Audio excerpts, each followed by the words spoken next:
Khasi Student Union Education Cell ban pynbeit thymmai ka bhah pule jong ki samla ka jylla lembah ka state quarter bat ru ban batai sha ye ki number ba ka state ka yo ya ka bhah pule da ka bapha da ka jing tho sha ka minister jong katnat ka kot ka khia ka kong amperin lingdo ka ar tarik unai tung ahjar psau na kaliang ka minister ka step jong ka khandai tarik unai tung ka lakhot ban ya kran ye kinong yelam jong ka Khasi Student Union ban pensyai habai deibat ka te kamat habai kran syakilat patai kubor hadin kejing ya kenduk bat ke menteri na kaliang unong yalam ka Khasi Student Union Education Cell samla pen kemenlang sanmet ulaong bakat kum balong haduk mentah ka menteri kampat lak ban aya kinemba ban pentikna namal kani kamat kala penyat da ka NEET bat kani ka kam kadang don ha ka ying ka syari bahek duk kari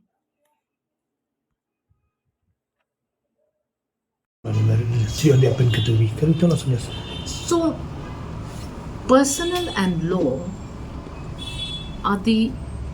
authorities for advice and guidance to any line department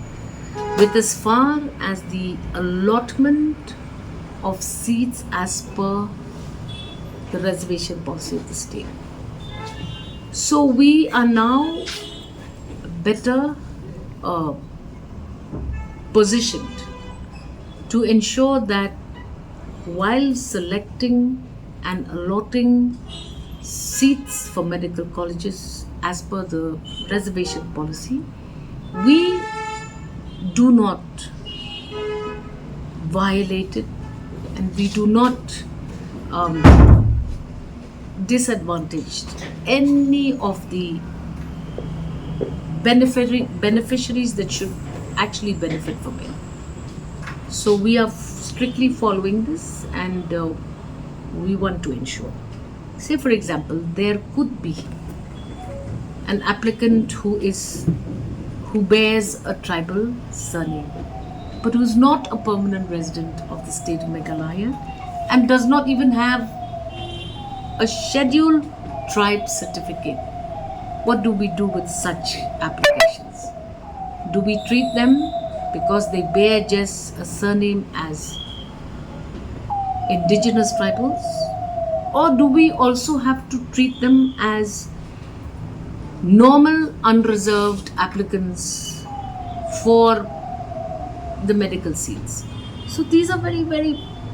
peculiar technical situations. We should not take decision on our own and we should get the guidance and the correct advisories from Department of Personnel, Department of Law, so that we may implement this facility for students applying for seats for medical colleges, and we should ensure that it conforms with the law and the policy of the state of Meghalaya. Minister Jong Health Dr. Amperin Lindo kani keringa jengkot kajong yangi halor kasiti kabagi lapha ha kartrek ni pernah menghadap hagi bedai ban penbat ia di MBBS seats bedai dan state government di halor kani kasiti kabagi lapha ilayo kajong pensai ia kaba minister concern ila pensai yangi pengkat bagi officers kijongi hakaba kajing Dawa kajungi kalong ba ka government kadai ban kerensai bat ban pensai syakipat pa ia kajing don joki medical seats nam tagi khna ki puli doctor na ka state government kota ti halor kani na kalian jong i minister ila pensai ba hadu menta ka komangite baro ba ka need exam ka badai all over India ia kani menta kadang dan pending for Supreme Court di ya number exactly hadu mentah ipatla banai handrai halor ki wipat ki jungdawa kiba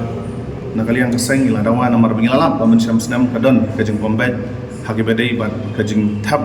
lani ban penbet ban bhah ya ki MBBS students ki bayo na state kota haka bagi don ki khana Khasi kiba long qualified bandrung subu syaka open category kila ya kot bor bandrung ka open category handai kumi kita ru ki don ki bado di nakaliang jong di minister ila pensai ba kanong dan show kata ba kinu ki samla Khasi kiba kotbor bandrung haku open kategori komi kini watsha bandrung bat hakajo kopor nila karansai bat nila dawa kaniru kadai gawai na kidaw bagila pensam senam bakadan ko wika case na po Chainte Hills hakaba ubay ubar jala ula summit ya kikot kisla dakaba thbu ban rung ban yo lam ya kabha na kadika kota ka jongi jo state government ka jongi ya kaba ula summit iki residential certificate berkumda terter tingi la kan syai ban ila dawa ba ondai-syo ban priang kikot kisla jong kini ki barjala ki basuklim ban tang ban yo rung hakam kota ka jongi ban ila dawa ba ka department hi keriban bisar bania ya kikot kisla ban verify nanu ki residential certificate ki PRC dan teng ki PRC ki di ki poi ki suli apa PRC wala rakim dai makana ki ba ki try sno lani ki try jala na kani ka jala jongi